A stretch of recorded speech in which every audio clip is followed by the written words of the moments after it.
네, 저희 샬롬 성결교회에 오신 여러분을 주님의 이름으로 환영합니다. 오전에 이장소에서 예배를 드렸는데 또 함께 예배 드리겠서 감사하고, 예배 드리는 것이 우리 인생의 목적이기 때문에 우리는 언제든지 때가 되든 안 되든 그렇게 찬양하는 것이 우리 마땅한 본분이라고 생각을 합니다.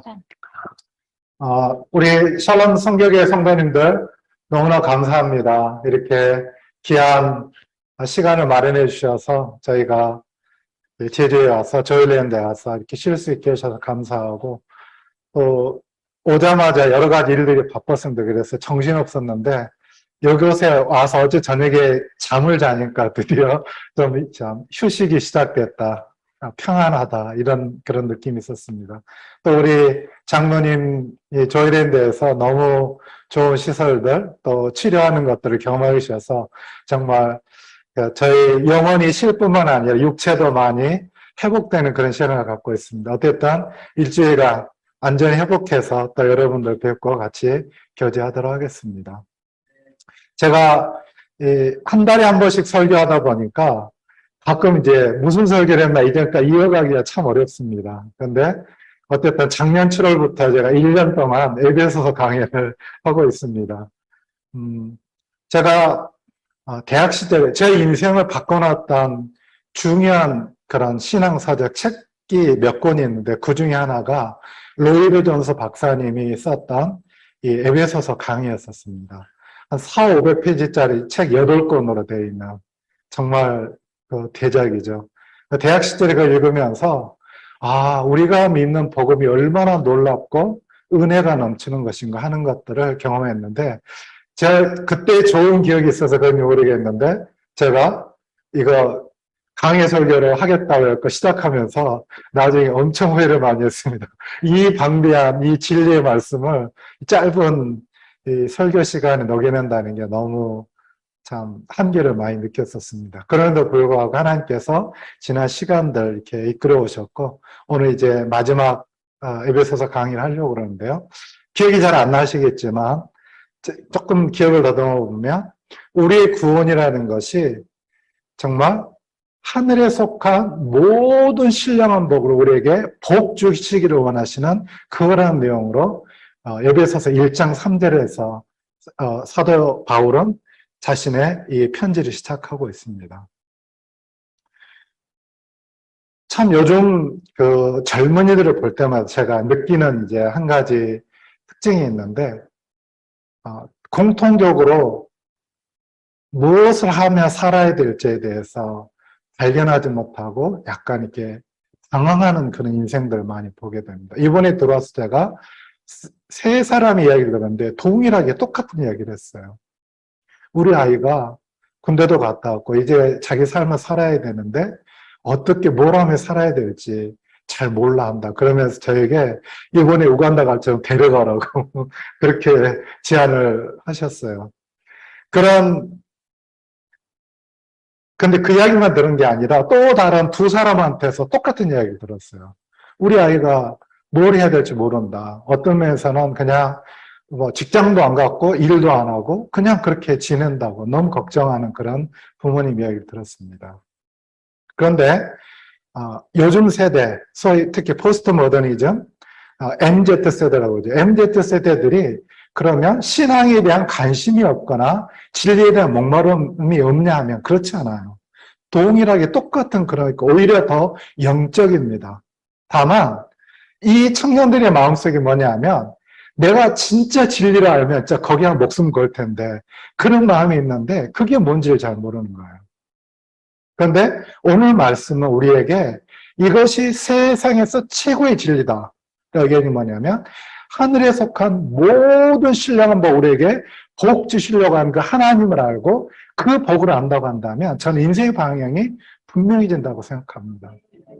이 설교를 듣고 있는 우리 청년들이 있다고 한다면 오늘 이 사도 바울이 선포하고 있는 이 지상 최대의 복, 하늘에 속한 모든 신령한 복 우리에게 복 주시려고 하시는 그 하나님의 복이 무엇인지를 분명하게 알고 또 그것을 따라가는 인생이 되시기를 주님으로 축복합니다. 그래서 사도 바울은 이렇게 이야기를 합니다. 우리가 이미 죄 때문에 죽을 수밖에 없었고 죽었다고 이야기를 합니다. 그런 우리를 예수 그리스도께서 우리를 대신해서 돌아가셔서 구원의 길을 열어주셔서 이제 믿음으로 그를 고백하는 자마다 구원의 길로 나올 수 있다고 그렇게 선언합니다. 근데 우리의 구원이라는 것이 단순하게 내가 혼자 예수 믿고 구원받고로 끝나는 것이 아니라 하나님은 우리에게 구원해 주시되 우리의 구원에 머무는 것이 아니라 우리 가족과 우리의 가까운 사람들과 함께 그리고 하나의 공동체를 이루어가는, 그래서 우리가 그것을 지역교회라고 그러죠. 샬롬 성교회가 있고 GWM 성교회가 있고 이렇게 공동체를 이루게 하는 것입니다. 그래서 하나님의 구원은 우리 개인의 구원에 머무르는 것이 아니라 교회를 이루는 것, 그것이 우리를 구원하신 목적이라는 것이죠. 그 교회에서 머무는 정도가 아니라 사도 바울은 정말 비밀이다, 미스테리라고 표현한 것이 있었으니 그것이 뭐냐면 처음부터 하나님께 선택을 받았던 이스라엘만 구원을 받는 것이 아니라 복음 안에서 이제는 이방인도 유대인과 똑같이 하나님의 자녀가 될 수 있는, 그래서 한 몸을 이루어서 교회를 이룰 수 있는 것이 하나님 나라의 비밀이라고 우리에게 선포를 하고 있습니다. 그래서 이방인과 유대인이 한 몸을 이루어서 그것이 그 몸이 점점 연락하고 상합해서 점점 커가서 우주에 충만하게 되는 것. 그리고 예수 그리스도가 다시 재림하여서 이 땅에 오셨을 때 완성이 되는 그 교회에 대한, 하나님 나라에 대한 것들을 선해주면서 우리의 구원이라는 것이 단순히 내가 구원받고 끝나는 것이 아니라 온 우주가 함께 한 몸을 해서 머리인 그리스도와 몸인 성도들이 함께 연합하여서 온 땅을 다스리는 그때가 될 것이다. 그래서 그때가 되면 그리스도와 함께 성도들이 주님과 함께 이 세상을 통치하는, 그래서 하나님의 양자로서 하나님의 대리자로서 온 땅을 다스리는 존재가 될 것이라고 하는 것이 이 사도 바울이 선포하는 복음이었던 것입니다. 그런데 이 복음을 듣고도 우리가 이제 교회가 됐고 가지만 그러나 그렇게 살지 못하죠. 우리의 죄성이 있고 우리의 과거의 습관이 있고 남아있기 때문에 그렇게 가지 못하는 것에 대한 것을 지적하면서 우리가 교회를 어떻게 살아야 되는지에 대한 것들을 우리 에베소 후반에서 이야기를 하고 있습니다. 그래서 성령, 예수님이 승천하시며 약속하신 대로 성령이 오셔서 우리에게 은사와 직분을 주셨고, 그래서 그걸 통해서 우리 교회를 세워가려고 한다고 이야기하고 있습니다. 그래서 우리의 옛사람과 제 습관을 끊어버리고 정말 우리가 한 몸이 되어 하나 앞에 나아가기 위해서 필요한 게 뭐냐면 제일 중요한 게 말이 중요하다. 그래서 제가 4차원의 영적 생활 이야기하면서 말이라고 하는 것이 그냥 말이 아니라 영적인 권세를 가진 거기 때문에 우리가 말로 선포하는 걸 주의해야 된다. 부정적인 걸 이야기하는 것이 아니라 하나의 말씀을 이루어질 걸 선포하고 그걸 믿고 나갈 때 그렇게 이루어진다고 하는 말의 중요성을 이야기했습니다. 그리고 두 번째로는 권위에 대한 중요성을 이야기했었습니다. 하나님은 질서의 하나님, 그래서 하나님의 권위를 목사님과 다른 우리가 소속된 곳에 대표 권위들을 세워서 그를 통해서 일을 하시는데 그 질서를 알지 못하고 하면 힘은 힘들어 들고 고생들 합니다. 그런데 잘 안 됩니다. 그러나 하나님의 질서를 인정하고 주님의 하나님의 종 목사님에게 주신 권위를 인정하고 학교면 교장 선생님, 또 가정이면 가장, 그리고 아빠 엄마에게 주신 그 권위가 있고 그 권위에 승복할 때 우리가 하나님의 뜻을 이뤄가는 그런 길이 된다는 것을 이야기했었습니다. 그리고 지난번 설교할 때는 제가 관계에 대한 얘기를 했었습니다. 우리가 정말 이 질서를 따라서 가기 위해서 중요한 게 관계를 맺는 것인데 그것은 우리의 모든 관계에 있어서 그리스도를 경외함으로 피차 복종해야 된다. 예, 그렇습니다. 하나님이 세우신 사람에서 무조건 자기는 권위만 있고 하는 것이 아니라 권위자에게도 그 위에 권위자인 하나님에 대한 책임이 있습니다. 그래서 모든 사람이 서로 존중하고 피차 복종하는 것이 교회 생활에 중요하다는 것을 이야기했었습니다. 그런데 오늘 이제 마지막 6장을 하면서 10절에 보면 이렇게 이야기를 하고 있습니다. 끝으로라고 이렇게 표현하고 있습니다. 전에 개혁성경은 정말로, 이렇게 해서 저는 정말이 뭐 해야 되는 일이라고 생각했던 게 아니라 마지막으로 강조하고 있는 이야기라는 거죠. 그러면 이 이야기를 그냥 끝에 덧붙이는 이야기라고 이해하시면 좀 곤란하고, 이 전체 편지가 무엇을 이야기하고 있는가 하는 것들을 말해주고 있는데, 그러면 사도 바울이 이 에베소서를 시작하면서 어떻게 이 에베소 성도들에게 자기가 가르쳐주고 싶은 그 비밀을 기도로 표현한 게 있습니다. 에베소서 1장 16절부터 보면 내가 기도할 때에 기억하며 너희로 말미암아 감사하기를 그치지 아니하고 우리 주 예수 그리스도의 하나님 영광의 아버지께서 지혜와 계시형을 너희에게 주사 하나님을 알게 하시고 너희 마음의 눈을 밝히사 그의 부르심의 소망이 무엇이며 성도에서 교회의 영광의 풍성함이 무엇이며 그 힘의 위력으로 역사하심을 따라 믿는 우리에게 베푸신 능력의 지극히 크심이 었다는 것을 너희로 알게 하시기를 원하노라. 그의 능력이 그리스도 안에서 역사하사 죽은 자들 가운데서 다시 살리시고 하늘에서 자기의 오른편에 앉으사 모든 통치와 권세와 능력과 주권과 이 세상뿐 아니라 오는 세상 일컫는 모든 이름 위에 뛰어나게 하시고 또 만물을 그의 발 아래 복종하게 하시고 그를 만물 위에 교회의 머리로 삼으셨느니라. 교회는 그의 몸이니 만물 안에서 만물을 충만케 하시는 이의 충만함이니라. 이렇게 기도를 하고 있습니다. 그가 19절에 했던 것처럼 그 신의 위력으로 역사하심을 따라 믿는 우리에게 베푸신 능력의 지극히 크심이었다는 것을 너희로 알게 하시기를 구하노라. 사도 바울은 바로 이것을 이 우리에게 베푸신 은혜를 알게 하기 위해서 쭉 이 설명하면서 마지막으로 그것들을 완결하는 또는 강조하는 뜻에서 오늘 에베소서 6장 10절 이후의 말씀을 우리에게 알려주고 있다는 것입니다. 즉, 그 예수님께서 우리에게 구원을 베푸셨고 이미 영적 싸움에서 승리하셔서 우리에게 구원의 길을 여셨을 뿐만 아니라 다시 오시기 위해서 승천하셔 우리를 돕고 있는 분이라는 것을 우리에게 이야기했는 거죠. 그러면 교회로 부름을 받은 우리는 어떻게 살아야 할 것인가? 우리가 우리 내부에서 좋은 관계를 맺고 구원이 순종하고 좋았지만 그러나 맨 처음에 제가 설교 때 했던 것처럼 우리의 이 영적 세계라는 것이 눈에 보이는 것만으로 되는 것이 아니라 영적 세계가 있다는 것이죠. 하나님의 구원의 계획을 끊임없이 방해하고자 하는 세력이 있다는 것을 기억해야 될 것입니다. 그래서 이 교회가 이 땅에 존재하지만 우리는 구원받았지만 그러나 완성되지 않았기 때문에 그 완성됨을 알아보면서 그리스도께서 여전히 일하신 것처럼 우리에게도 이 동일한 그 길을 따라오도록 우리에게 명령하시는 것이 있다는 것입니다. 그것이 바로 무엇이냐면 우리가 당한 영적 싸움이 있다는 것을 알아야 한다고 그렇게 이야기를 해주고 있습니다. 그래서 사도 바울은 오늘 이야기를 하면서 크게 두 부분으로 이야기를 하고 있습니다. 하나는 우리가 싸울 영적 싸움의 일반적인 원리를 이야기하는 게 10절부터 13절까지고 그리고 14절부터 20절까지는 좀 더 그것이 구체적으로 어떻게 해야 될 것인가 두 부분으로 나눠져 있습니다. 그렇다고 한다면 우리의 이 두 가지 싸움, 두 가지로 나눠져 있는데 이 부분들에 대해서 우리 씨름의 본질이 무엇이냐? 방금 이야기했던 거죠. 12절에 보면 이렇게 이야기하고 있습니다. 우리의 씨름은 혈과 육을 상대하는 것이 아니요 통치자들과 권세들과 이 어둠의 세상 주관자들과 하늘에 있는 악의 영들을 상대함이라고 이야기하고 있습니다.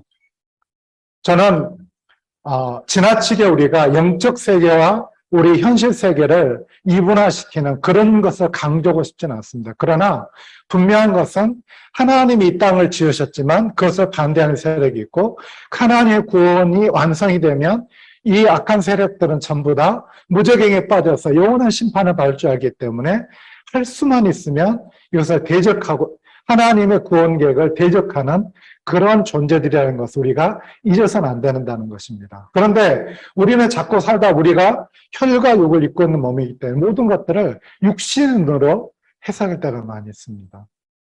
그래서 뭐가 안 되면 뭐 이것 때문에 그런가 해서 자꾸 그렇게 하는 경우가 많이 있습니다. 제가 젊었을 때 뭘 잘 모를 때 이런 비판을 많이 했습니다. 교회에 이렇게 믿음 좋다는 분들이 기도만 하고 아무것도 안 한다고, 아무것도 안 움직인다고, 이런 제가 비판을 많이 했었는데, 제가 정말 그때는 너무 어려서 젊어서 세상을 잘 몰라서 그랬었습니다. 정말 저도 힘을 다해서 뭔가 하나님 일을 이루겠다고 노력을 했었는데 그것의 결과는 아무런 열매가 없었어요. 우리의 대적이 육이라고 생각하면 모든 것을 혈과 육의 방식으로 대적하려고 합니다.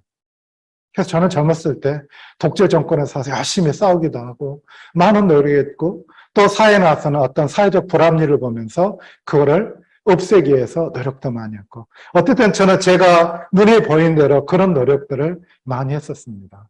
그러나 아까 했던 것처럼 영적 질서가 있고 하나님의 권위를 따라 하나님이 일하시고 이런 것을 알게 되면서부터 저는 저의 잘남을 강조하기보다는 하나님의 질서를 따라 순종함으로 일하려고 노력했습니다.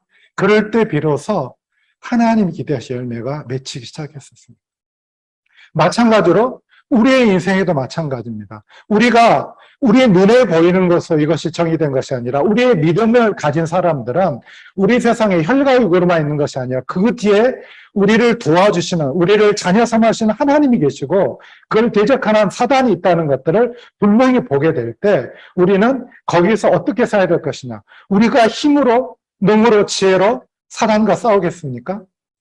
우리의 능력은 안 됩니다. 그는 이미 하나님의 천사로서 우리보다 더한 능력을 갖고 있었던 존재였습니다.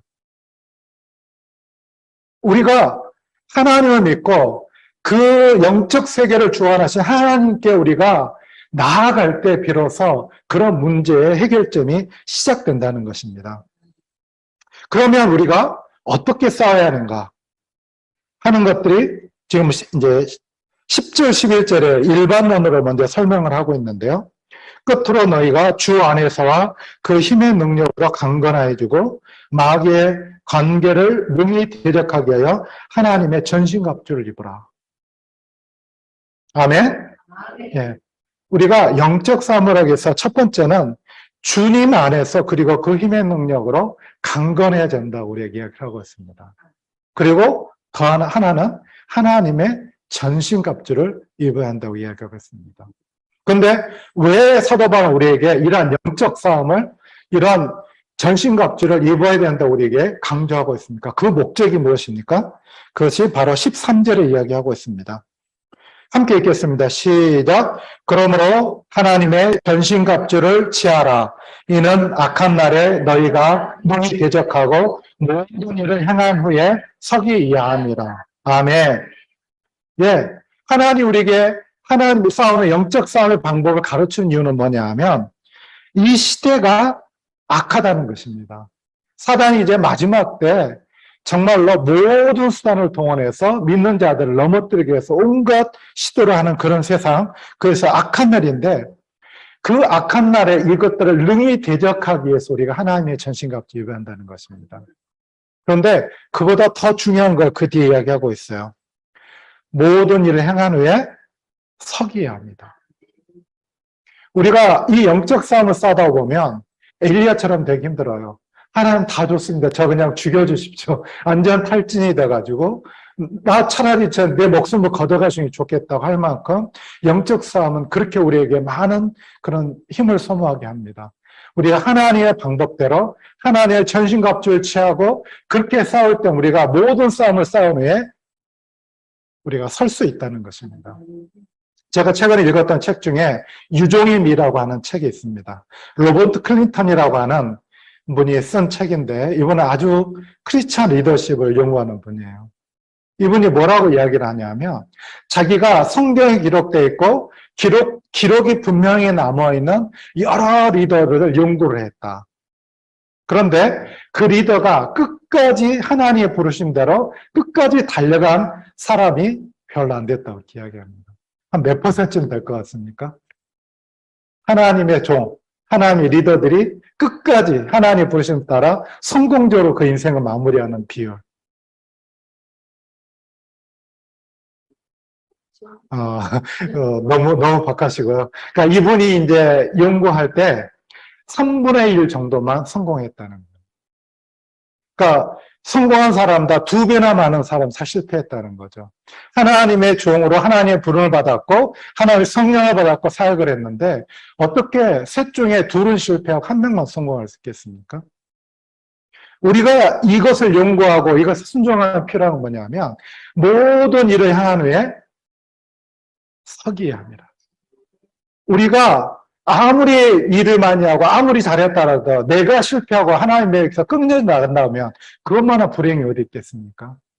그런데 우리가 이 영적 싸움의 원리를 잊어버리면 싸움 잘하고 다 쓰임받았어. 속된 말로 쓰임받았는데 그냥 끝에 버림을 받는 이런 불행한 일은 막아야 되겠다는 것이죠. 그래서 사도 바울에게 이 영적 싸움의 원리를 따라 가라 우리에게 이야기해 주는 것입니다. 그래서 14절부터 이제 구체적으로 사도 바울은 우리에게 영적 싸움하는 방법을 가르쳐 줍니다. 그 첫 번째 이야기하자면 하나님의 전신 갑주를 입으라는 것입니다. 하나님의 전신 갑주를 입는다는 무엇일까요? 이사야서에 보면 하나님이 친히 그 대적을 대적하기 위해서 나오는 그런 성경에 기록된 부분이 나와요. 그래서 많은 구약학자들은 사도 바울이 그 구약을 잘 알기 때문에 그것을 가져와서 설명할 때 이야기하는데, 그런데 명확하게 설명한 이 내용들은 뭐냐면 당시 로마 군인들이 무장하고 있는 무장의 모습들이에요. 그러니까 사도 바울은 우리 그리스도인들이 한마디로 말하면 군사라고 이야기하면서 군사가 마땅히 어떻게 써야 되냐면 로마 군인들이 하는 것처럼 무장해야 된다라고 이야기하고 있습니다. 첫 번째가 복음에 그러니까 진리로 너의 허리띠를 띠라고 하는 것입니다. 이거는 우리나라 말로 우리 지금 현대로는 조금 이해가 잘 안 되죠. 그런데 그때 당시에는 옷이라고 하는 것이 약간 긴 배 같아서 이게 띠를 안 묶으면 바로 부러져요. 맨몸이 되는 거예요. 그래서 모든 복장을 갖추거나 무장하는 첫 번째 것은 허리에 띠를 띠는 것입니다. 그런데 허리띠라고 하는 것은 사실은 허리는 힘의 근원이죠. 혹시 여러분 역도 선수 우리 정밀한 차관 이번에 이제 차관님 내셨는데 정밀한 선수가 역도를 할 때 뭐 합니까? 제일 먼저 이거 들기 전에 딱 나왔고 뭐 한 다음에 이렇게 딱 벨트를 이렇게 딱 채웁니다. 그러면 이게 허리를 받쳐주고 이게 힘의 근원이 되거든요. 진리가 우리의 힘의 근원이라고 하는 것입니다. 우리의 무장의 첫 번째 걸음은 바로 그 진리의 띠를 띠는 걸 이야기하고 있습니다. 두 번째는 의의 호심경이다. 옛날에는 의의 흉배라고 표현했는데 흉배 그러니까 사람들이 이해가 잘 안 되는데 로마 군인들은 구리로 된 이렇게 번쩍번쩍한 이 호심경, 그러니까 그때 당시는 구리를 닦아서 거울을 했기 때문에 경이라고 표현했는데 어쨌든 심장을 보호하는 이 가슴막이 를 답니다. 그걸 무엇이라고 하냐면 의의 호심경 이야기를 합니다. 사단이 계속해서 와서 우리를 정죄할 때 나는 나의 의가 아니라 예수 그리스도의 의로 의를 내가 자랑하기 때문에 너의 고소에 대해서 내가 거절한다. 그것을 붙이라는 거죠. 사단이 우리를 조소할 때 나는 내 의가 아니라 나는 그런 자격이 없지만 예수 그리스도가 나를 위해서 흘려주신 그 십자가의 보혈의 공로로 나는 의롭다고 선언할 때 우리는 사단의 공격을 이겨낼 수가 있습니다. 그리고 평안의 복음의 신발을 신으라고 우리에게 이야기를 하고 있습니다. 복음을 들고 산을 넘는 자들의 발이 아름답다고 표현한 그 이사야서에 있는 것처럼 그렇게 우리가 해야 할 것은 그 다음에는 우리의 발이 닿는 곳마다 가서 주의 복음을 증가하는 삶을 살아가는 것이 또 하나의 우리의 전신갑주라고 이야기를 하고 있습니다. 네 번째는 믿음의 방패입니다. 믿음의 방패는 적의 불화살들을 막고 꺼버리는, 불을 끄는 그것이라고 이야기를 하는데 철로역정에 보면 이렇게 이야기를 합니다. 사단이 있는데 길을 지나가는데 사자가 으르렁거리겠어요. 그래서 못 지나가고 있는데 안내자가 이야기합니다. 자세히 봐. 저 사자는 묶여 있어. 그러니까 너 물지도 못해. 그래서 이렇게 피해서 가는 걸 보게 되죠. 사단은 우리를 당장에 삼킬 것처럼 달라들지만 우리에게 절대로 직접 해를 가할 수 없습니다. 왜냐하면 그는 이미 묶임당한 사제일 뿐입니다. 그래서 우리가 그런 이 마귀를 대적할 때 두려워할 이유가 하나도 없어요. 이미 이긴 승리한 싸움을 싸는 것이죠. 그런데 그래서 사단이 뭘 하냐면 사단은 우리를 직접 해야 못하니까 해서 화살을 씁니다. 우리 계속해서 화살로 공격하는 멀리. 그러니까 그런 것을 우리가 믿음을 가지고 막아내기만 하면 아무것도 아니에요. 정말 나를 곧 죽일 것 같지만 저거 줄에 묶인 그런 사자네. 그거 우리가 발견하는 순간 두려움이 하나도 없어집니다. 그러나 우리가 적을 가대평가하게 되면 우리는 두려워서 아무것도 할 수 없습니다. 그래서 묶여있는 대적에 대해서 그들이 할 수 있는 것은 우리에게 말로 쏘고 멀리서 공격하는 뿐이다. 그럴 때 우리는 우리의 믿음의 방패를 들어서 그것들을 막아내고 그것들을 이겨내는 것을 우리에게 이야기해 주고 있습니다. 구원의 투구를 써라고 이야기하고 있습니다. 우리 몸에 있어서 제일 급소가 어디냐면 머리하고 심장이죠. 그래서 구원의 투구, 우리가 받은 구원에 대해서 다시 한번 분명하라는 거예요. 아까 심장, 호신경으로 막았던 것처럼 그렇게 우리 머리를 포함한 우리의 구원을 확실하게 해주는 그런 구원의 투구를 쓰라고 우리에게 이야기하고 있습니다. 그리고 마지막으로 성령의 검을 가지라. 곧 진리의 말씀이라고, 하나님의 말씀이라고 우리에게 이야기를 하고 있습니다. 재미있는 것은 여기서 많은 무장을 사용했는데 다 방어무기였어요. 그죠? 네, 유일한 공격의 무기, 검은 하나님의 말씀이라고 이야기를 하는 것입니다. 저는 이걸 보면서 우리가 정말 논리로 따지고 이런 것이 아니라 우리가 어떤 사단의 계획에 대해서 우리가 대응하고 승리하기 위해서는 하나님의 말씀이라고 하는 이 무기를 갖지 않으면 이길 수 없다는 것이죠.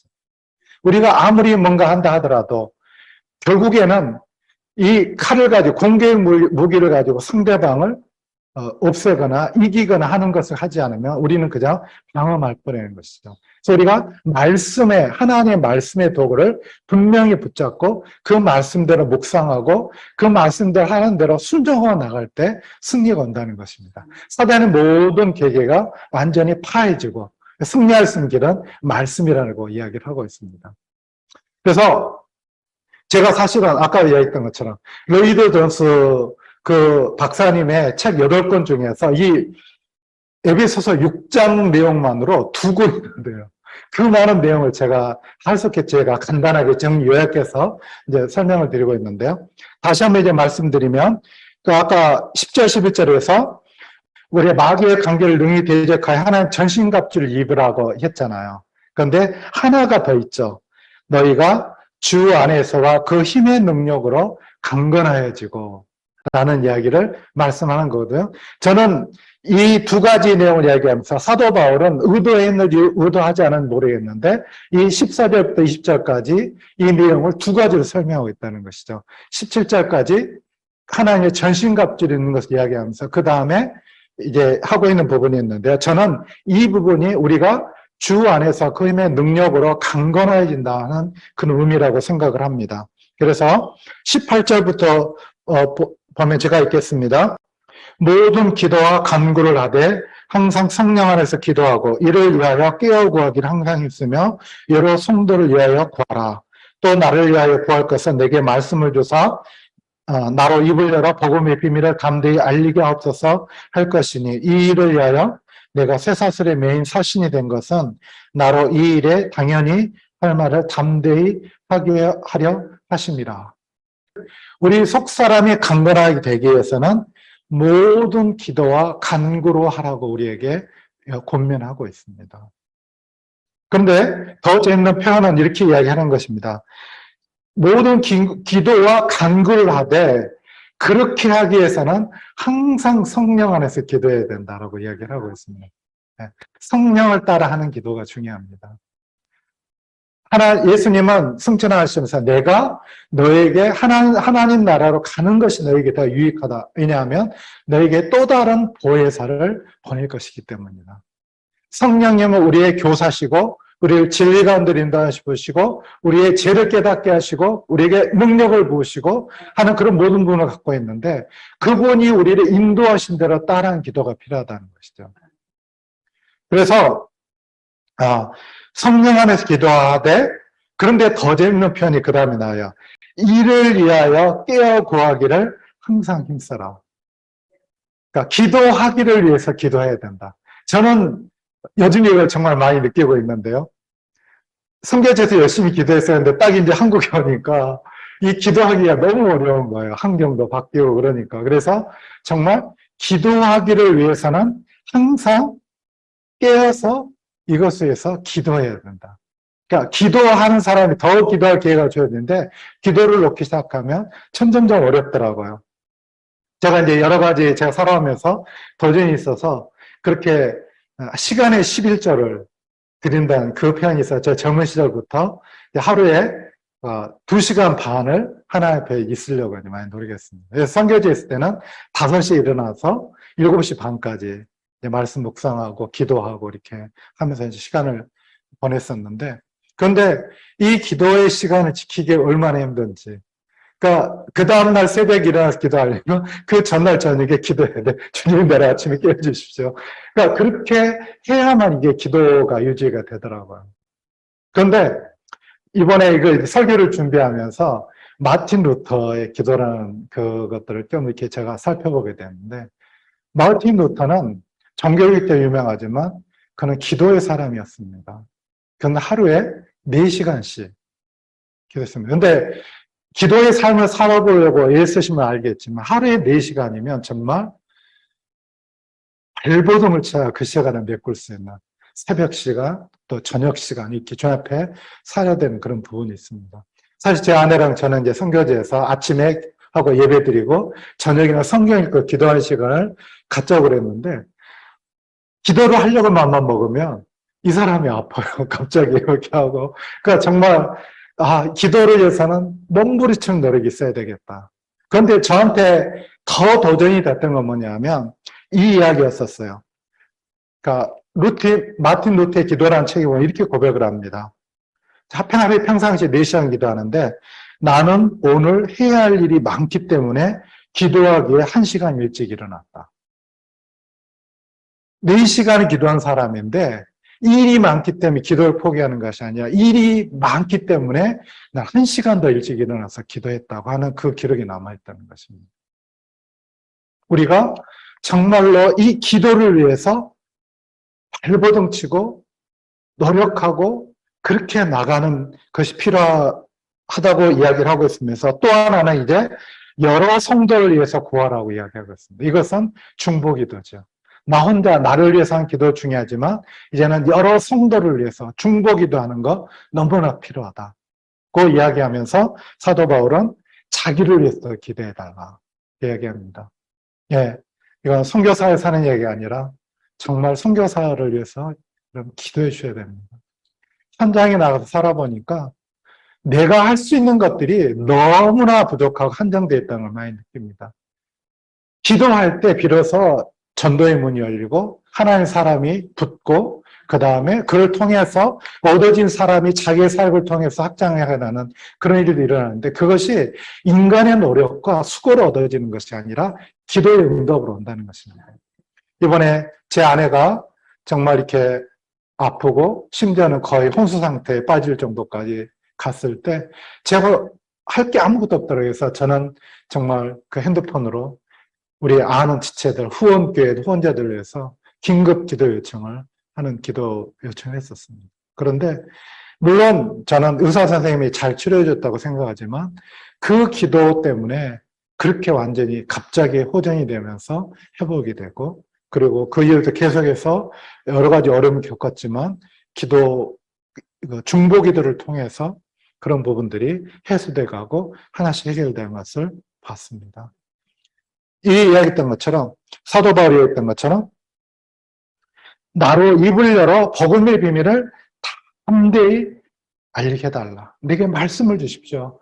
내 복음을 담대하게 증거하게 해주십시오. 근데 이 담대라는 표현이 앞에서 반복이 되고 있어요. 사도 바울이 지금 로마의 감옥에 갇혀 있어요.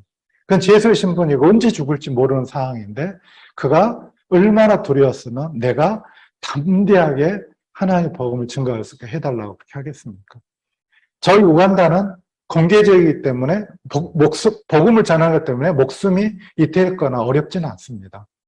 그래도 복음을 증거하는 게 쉽지 않아요. 그런데 특별히 이슬람권, 공산권에 있는 사람들은 자기가 선교사라는 신분을 밝히지도 못하고 복음을 직접 전하지도 못하고 그냥 선한 크리스찬으로 살아가는 거예요. 그러다가 어떤 사람이 와서 나 네가 믿는 예수님이 궁금하다. 좀 설명해달라. 그럴 때만 복음을 증거할 수가 있어요. 얼마나 답답하겠어요. 진짜 이슬람권, 공산권에 선교한 사람들에게 이 기도가 필요합니다. 하나님 말씀을 주셔서 담대히 복음을 전하게 해주십시오. 하나님의 사람을, 하나님 예비한 사람을 붙여주셔서 그 사람의 복음을 듣고 알게 해주십시오. 그런데 요즘에 이슬람권에서 놀라운 일들이 일어나고 있어요. 그건 뭐냐면 꿈에 이분들이 예수님을 만나고 하나님을 만나는 거예요. 그래서 이분들이 그 하나님 하얀 옷을 입고 나타나는데 이거 분명히 예수님 이야기구나. 그럼 이 사람들은 동네방네 수소문 다 해가지고 우리 주변에 혹시 예수 믿는 사람이 있냐. 그래서 듣도 보지도 못한 사람이 정말 물어서 선교사한테 오는 거예요. 그런데 그 사람들은 복음을 증거하면 어떻게 되겠습니까? 100% 믿어요. 그게 하나님 지금 이슬람권 가운데 사시는 일이에요. 그래서 우리가 이 선교사에서 기도해야 된다는 것입니다. 그래서 이 일을 위하여 내가 20절 이 일을 위하여 내가 쇠사슬의 메인 사신이 된 것은 나로 이 일에 당연히 할 말을 담대히 하게 하려 하십니다. 네. 주의 종들, 사역자들이, 특별히 선교사들이 이런 일들을 할 수 있도록 기대해야 한다고 그렇게 우리에게 권면해주고 있습니다. 저는 정말 이번 일들을 경험하면서 저희 샬롬 선교교회가 우리를 선교사로 보내고 얼마나 많이 기도로 동역하고 있다는 것인지에 대한 것들을 정말 많이 경험했습니다. 그런데 부탁드립니다. 더 기도하셔야 됩니다. 그냥 선교사만 나가서 일하고 우리는 그게 아니라 선교사로 내가 동역한다는 마음으로 선교사가 보내는 기도 편지를 보면서 기도할 때 하나님이 그 기도를 응답하시고 길을 여시고 사람을 만나고 정말 그 불가능했던 일들이 이루어져 가는 것들을 보게 되면서 중보 기도한 사람이 주신 하나님의 기쁨은 뭐냐면 그 기도가 응답됐을 때 기뻐하게 하시는 것이 하나님의 목적입니다. 그것은 중보 기도한 사람만 느끼는 기쁨이에요. 딴 사람들 그 비밀을 모르죠. 우리가 그렇게 기도했는데 하나님 우리에게 응답하셨다 하는 그런 고백들이 있다고 생각을 합니다. 저는 오늘 이 말씀을 이제 정리하면서 이런 생각을 해봤습니다.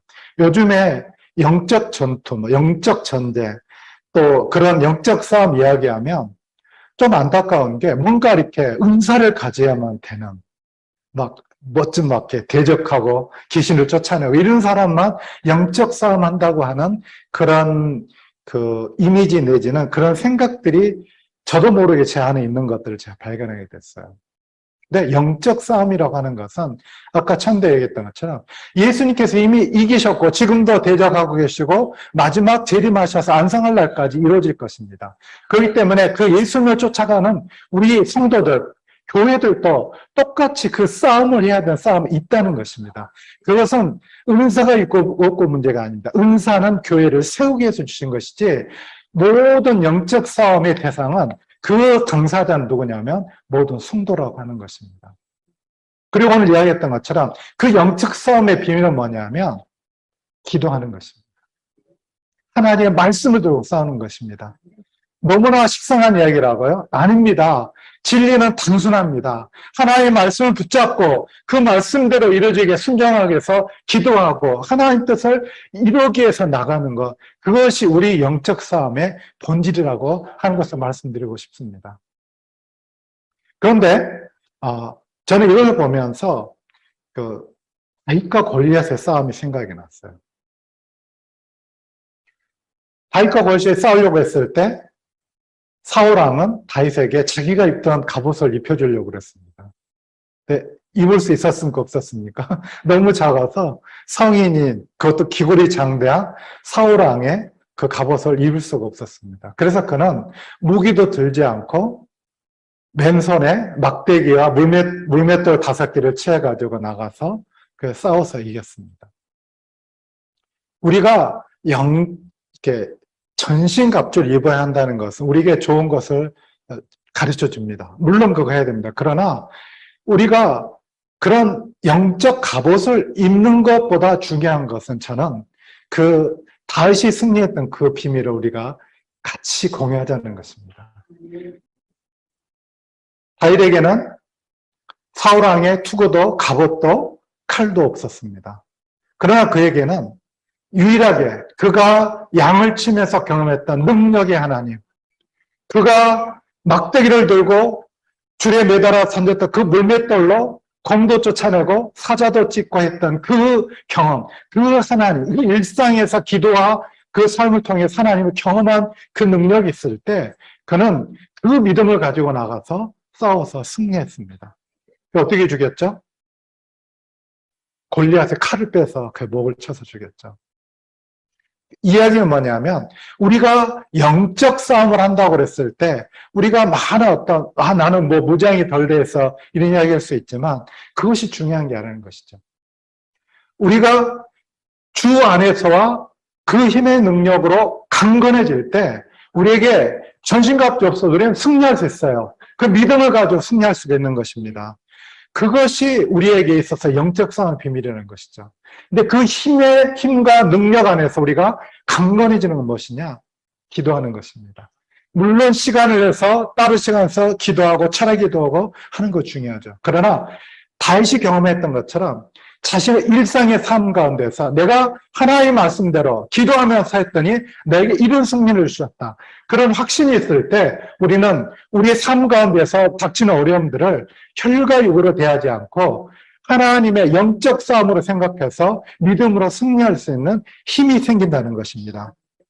그런 의미에서 우리 모두가 이제 주님의 부르심을 받은 사람들인데 주님이 재림하실 때까지 우리는 이 길을 달려갈 것입니다. 그리고 여전히 우리를 대적하는 사단과 우리를 대적하는 세력들이 우리를 방해할 것입니다. 그러나 그때마다 우리가 넘어져서 나는 이렇게 안 되나, 내가 뭘 잘못했나, 자꾸 자신을 보면서 한탄하거나 후회하거나 또는 주저하거나 이런 것이 아니라 나는 내가 모욕하는 그리스도인으로 너는 칼과 단창을 내고 오거니와 나는 왕되신 천지를 지으신 그리고 나와 함께 하시고 나에게 승리를 주시는 그 하나님의 이름으로 예수 그리스도의 이름으로 나간다고 할 때 마귀는 우리를 대적하고 우리를 대적하지 못하고 도망갈 것입니다. 마귀를 대적하라 그러면 너희를 피하리라고 이미 선포하신 대로 우리 모두 우리 삶 가운데서 우리를 도우시고 우리를 밀어주시고 우리에서 죽으시고 우리에게 성령을 보신 그 예수 그리스도의 그 힘을 그 이름을 의지해서 우리 모두가 영적 가슴에 승리하고 하나님 나라 완성하는 데 쓰임받는 모든 주의 종들이 되시기를 주님의 이름으로 축복합니다. 기도하겠습니다. 하나님 아버지 감사합니다. 이 부족한 종이 이 에베소서의 말씀으로 영적 싸움에 대한 부분을 나눴습니다. 하나님 우리가 정말 그저 혈과육으로 세우면서 인간적으로 어떤 걸 대하고 분노하고 그 후회하고 낙담하고 그런 것이 아니라 정말로 우리를 도우신 그 예수 그리스도를 의지하면서 하나님의 주신 전신갑주를 입고 믿음으로 승리하는 우리 모두가 될 수 있도록 축복하여 주옵소서. 우리가 각자의 당면한 싸움들이 있습니다. 하나님 그러나 이 싸움들을 눈에 보이는 내가 비즈니스를 잘해야 되겠고 내가 또 사업을 잘해야 되겠고 내가 목표를 잘해야 되겠고 모든 우리에게 그런 일들이 있습니다. 그러나 그 모든 것의 근원에는 우리에게 복 주시고 하늘에서 간 모든 신령한 복을 우리에게 복 주기를 원하시는 그 하나님의 복을 우리가 받았던 것을 믿으면서 믿음으로 나가 승리한 우리 모두가 될 수 있도록 축복하여 주시옵소서. 감사를 드리며 예수님 이름으로 기도드리옵나이다. 아멘.